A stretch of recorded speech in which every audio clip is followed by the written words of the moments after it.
আগামী দিনে আলহামদুলিল্লাহ পাপ দূর করার একটা সুযোগ আছে। কিভাবে সুযোগ জানেন?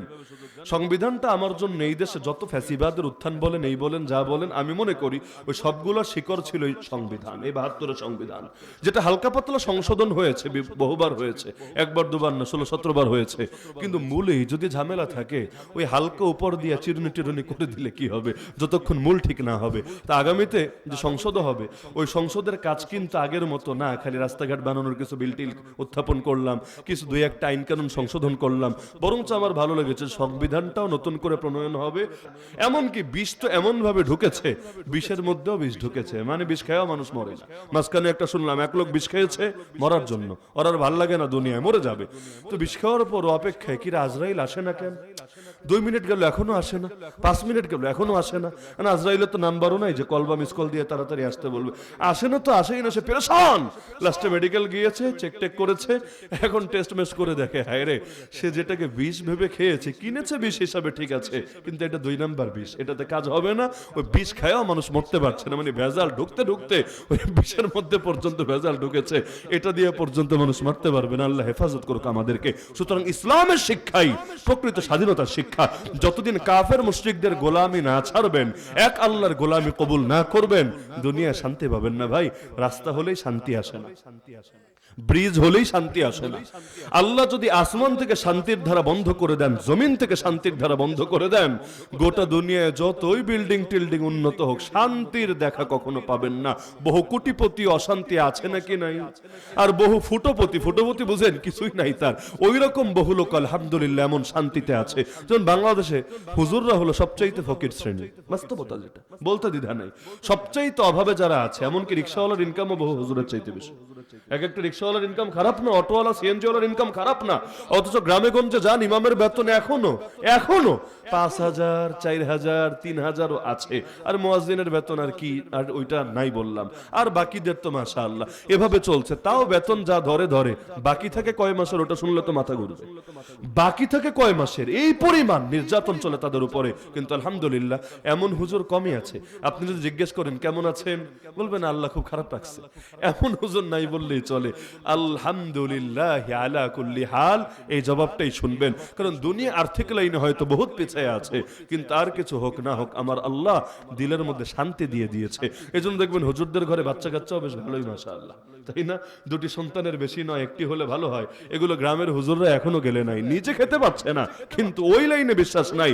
বরং বিশ্বাস এটাই যে আসবে, নিজের রিজিক নিজেই নিয়ে আসবে। বাপেরটা কেউ খায় না, খেতে পারে না, যে আসবে তার রিজিক নিয়ে আসবে। সুতরাং উম্মত বাড়ানোর ক্ষেত্রে অবদান রাখবো না কোন দুঃখে।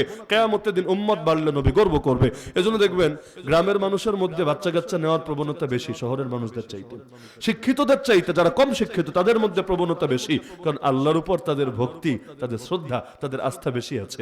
এমনকি শহরাঞ্চলে হুজুরদের নিয়ে যেই হারে চুলকানি দেখবেন, গ্রামে সেই হারে এখনো মানুষ হুজুরদের জন্য আলহামদুলিল্লাহ দিল উজাড় করে দিতে অনেক বেশি এগিয়ে থাকতে দেখবেন। আমার ভালো লাগে মাঝে মাঝে গ্রামে গেলে, যে কোনো গ্রামে। কারণ গ্রামের মানুষ রাস্তাঘাটের লাইনে পিছায়। যেমন ধরেন ওই ময়মনসিংহ পুরো বিভাগটা আপনি দেখেন, বহুত লাইনে তারা অর্থনৈতিকভাবে পিছিয়ে, অনেক লাইনে বঞ্চিত। কিন্তু এক একটা মাহফিল দেখলে মাথা ঘুরে যায়।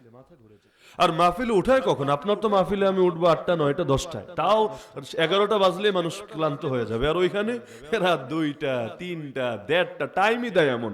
হুজুর আপনি একটু 1:30টার পরে উঠলে ভালো হয়। কিরে ভাই এত রাত্রে ঘুমাবো কখন? না হুজুর আগে উঠলে ঝামেলা, আমাদের মাহফিল শুরুই হয় 10টা থেকে, মাহফিল শুরুই হয়, এর আগে হলো লোকাল বক্তারা হালকা পাতলা বলতে থাকে। এই রাত জেগে বুড়া বুড়া মানুষ কাঁথা কম্বল গায়ে দিয়ে চলে আসে, এভাবে প্রয়োজনে কখনো ঠান্ডায় এত কাঁপতে কাঁপতে সারা রাত ওয়াজ শুনে, কেউ ফজরের নামাজ পড়ে বাড়ি যায় আলহামদুলিল্লাহ। মাঝে মাঝে দিল থেকে দোয়া আসে যে দুনিয়ার লাইনে পিছায় থাকলে কি হবে।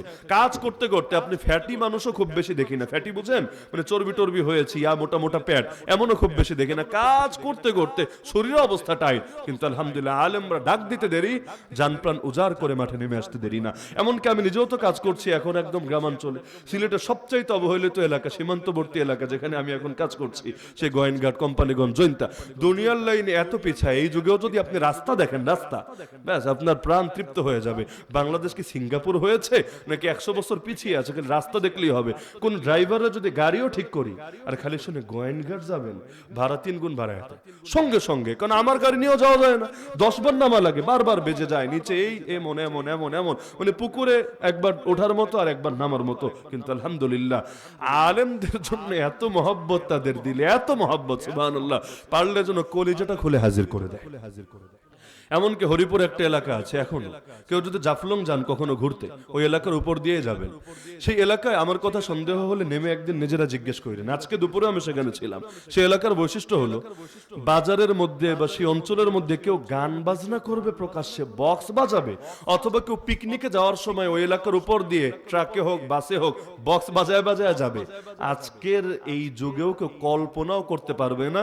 যদি কেউ এভাবে ছোটাও শুরু করে, এলাকার হুজুর লাগবে না, জুয়ান ছেলেরাই গাড়ি থামাবে, সব বক্স নামাবে, ওদেরকে কানে ধরাবে, চিরতরে তওবা করাবে, এরপর ওদেরকে এখান থেকে যাওয়ার সুযোগ করে দিবে। কেন? পুলিশের আইন আছে এমন, অথবা রাষ্ট্রীয় কোন আইন আছে এমন না, সামাজিক মূল্যবোধ এবং নীতি নৈতিকতার কারণে। তো আলহামদুলিল্লাহ ওই এলাকাগুলোতে গেলে আমার গর্ব হয়। আমি বলি যে আমরা মদিনা দেখি নাই, আল্লাহ নবীর যুগের সেই শাসন দেখি নাই, এমনকি আমরা এই যুগেও যে ইসলামের রাষ্ট্রগুলো হচ্ছে পৃথিবীর বিভিন্ন প্রান্তে তাও দেখি নাই, কিন্তু একটা ফ্লেভার পাই এখানে আসলে। গ্রামের মানুষ বহু লাইনে পিছায় আছে, কিন্তু ইসলামী মূল্যবোধে আলহামদুলিল্লাহ ঢাকা শহরের চাইতেও বহুত আগে আছে। এটাই তো দরকার। এমন উন্নত হওয়া হলাম যে আল্লাহর থেকে দূরে সরে গেলাম। কি হবে উন্নতি দিয়ে? এমন উন্নত তো কারুন হয়েছিল, এমন উন্নত তো ফেরাউন নমরুদ হয়েছিল, লাভ হয় নাই। আমাদেরকে উন্নত হলেও হতে হবে নবী সুলাইমানের মতো। একদিকে ছিলেন বাদশাহ, আর একদিকে ছিলেন নবীউল্লাহ। আমাদেরকে উন্নত হলে হতে হবে ওসমান গনির মতো। একদিকে ছিলেন তার জামানা সেরা একজন ধনী, লেকিন আরেকদিকে ছিলেন আমার আল্লাহর এত প্রিয়, জমিনে বসে আমার আল্লাহর জান্নাতের সুসংবাদ শুনে ফেলেছেন। তাহলে দুই লাইনে আগানো দরকার আছে তো ইনশাআল্লাহ। তাহলে গোলামি চলবে একমাত্র কার? বাকি সব গোলামের বন্ধন ছিন্ন করতে হবে, এটাই ইসলামের শিক্ষা। আলহামদুলিল্লাহ আল্লাহ মাঝে মাঝে সুযোগ করে দেয়। যেমন মনে করেন বাংলাদেশের সংবিধানটা বড় ঝামেলা এতদিন পর্যন্ত, যেটা মাথার উপর চাপানো আছে। কারণ ওই কাফেরদের থেকে কপি পেস্ট করে ওই সময় তাড়াহুড়ো করে লেখা হয়েছে, আর তাড়াহুড়ো করে লিখতে গিয়ে সব জনগণের মূল্যায়ন হয় নাই। তাদের মতামত, তাদের ওই সময়ের জনগণ যারা আছে, এখনো তো মুক্তিযোদ্ধারা বাংলাদেশে বেঁচে আছে। আপনি জিজ্ঞেস করেন মুক্তিযোদ্ধাদেরকে যে সংবিধানের প্রথম প্রস্তাবনায় যে লেখা আছে মহান মুক্তিযোদ্ধারা মুক্তিযুদ্ধ করেছে 4টা উদ্দেশ্যকে সামনে রেখে। সংবিধান খুললেই দেখবেন প্রথমেই আছে 4 উদ্দেশ্যকে সামনে রেখে। কি কি? গণতন্ত্র, সমাজতন্ত্র, ধর্মনিরপেক্ষতাবাদ আর জাতীয়তাবাদ। এই 4 মাকসাদ সামনে রেখে আমার তো মনে হয় কোন গ্রামে যদি এখনো সবচাইতে বেশি মুক্তিযুদ্ধ বেঁচে থাকে, এই বেলাবো গ্রামটার নামই সবার আগে আসবে। আমার ধারণা এই গ্রামের মুক্তিযোদ্ধারা আমার সামনে আশপাশে বসে আছেন, ভুল হলে তারা আমাকে এখনই বলুক ইনশাআল্লাহ। সেটা হলো এই যে 4টা উদ্দেশ্য বলা হলো, সমাজতন্ত্র, জাতীয়তাবাদ, ধর্মনিরপেক্ষতা, আমার দুই পাশে সবাই মুক্তিযোদ্ধা, এই ক্যামেরাগুলো সাক্ষী হয়ে থাকবে ইনশাআল্লাহ। এই যে 4টা উদ্দেশ্যের কথা বলা হলো, অধিকাংশ মুক্তিযুদ্ধের চেতনা এগুলো ছিল না। এমনকি মুক্তিযুদ্ধ যে 9 মাস হয়েছে সেখানে এই সমাজতন্ত্রের জন্য আমরা যুদ্ধ করছি, সমাজতন্ত্রের জন্য যুদ্ধ করছি, ধর্ম নিরপেক্ষতাবাদের জন্য যুদ্ধ করছি, এমন শব্দ একবারও কেউ উচ্চারণ করে নাই। ওই সময় 3টা শব্দ উচ্চারিত হতো, 3টা, ওর মধ্যে এইগুলা নাই। তাহলে এই সমাজতন্ত্রের কথা কোত্থেকে আসলো? সব বাদ দেন, বাংলাদেশ সমাজতন্ত্র বোঝে কয়জন? চাওয়া বাদ দেন, চাওয়া একটা জিনিস তো আগে বোঝে পরে না চায়। আরে যেটা বোঝে না এটা আবার চায় কিভাবে? সমাজতন্ত্র কারে বলে? ওই বাম আদর্শ কারে বলে? কমিউনিজম, সোশ্যালিজম কারে বলে? এটা এই দেশে বোঝে কয়জন? যদি না বোঝে, এত হাজার হাজার মুক্তিযোদ্ধার উপর যে এটা চাপিয়ে দেওয়া হলো, এটা জুলুম না?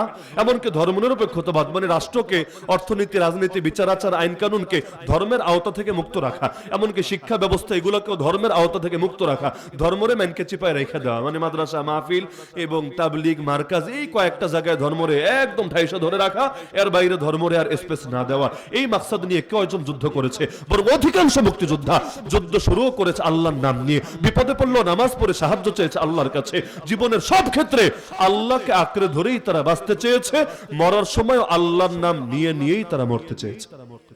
জিন্দা আছে এখনো যে মুক্তিযোদ্ধারা, তারা জিন্দা থাকতেই যদি এমন মিথ্যা কথা চালায় তাদের নামে, যখন কোনো মুক্তিযোদ্ধা থাকবে না, আরে আমরাই তো অবাক হতাম। 2013 তো আমাদের চোখের সামনে শাপলার সেই রাত, সারা রাত কাটালাম সেখানে, কিন্তু আমরাই যখন শুনলাম কেউ মরে নাই, রক্ত মেখে শুয়েছিল, কলিজায় যে কি রক্তক্ষরণ হয়েছে।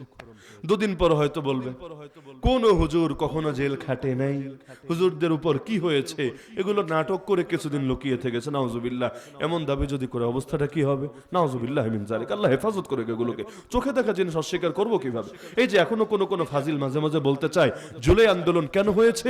জুলাই আন্দোলন হয়েছে তার দলীয় কোনো স্বার্থের কারণে। অনেকের তো অনেক চেতনা, এক একজন এক একটা বেচে খাইতে চায়, কেউ বেচতে চায় এটাকে, কেউ বেচতে চায় ওটাকে। এমন জুলাইয়ের চেতনারাও কেউ যদি কোণঠাসা করে, আরে আমাদের চোখের সামনে তো জুলাই, আমরা জানি কোন মাকসাদে এটা হয়েছে। আল্লাহ হেফাজত করুক আমাদের কেমন ভণ্ডামি থেকে। তা আগামী দিনে আলহামদুলিল্লাহ পাপ দূর করার একটা সুযোগ আছে। কিভাবে সুযোগ জানেন?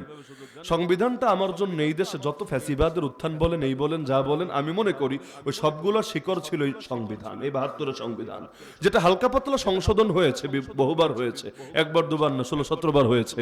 কিন্তু মূলেই যদি ঝামেলা থাকে, ওই হালকা উপর দিয়ে চিরুনি টিরুনি করে দিলে কি হবে, যতক্ষণ মূল ঠিক না হবে। তা আগামীতে যে সংসদ হবে, ওই সংসদের কাজ কিন্তু আগের মতো না, খালি রাস্তাঘাট বানানোর কিছু বিল টিল উত্থাপন করলাম, কিছু দুই একটা আইন কানুন সংশোধন করলাম। বরঞ্চ আমার ভালো লেগেছে সংবিধানটাও নতুন করে প্রণয়ন হবে।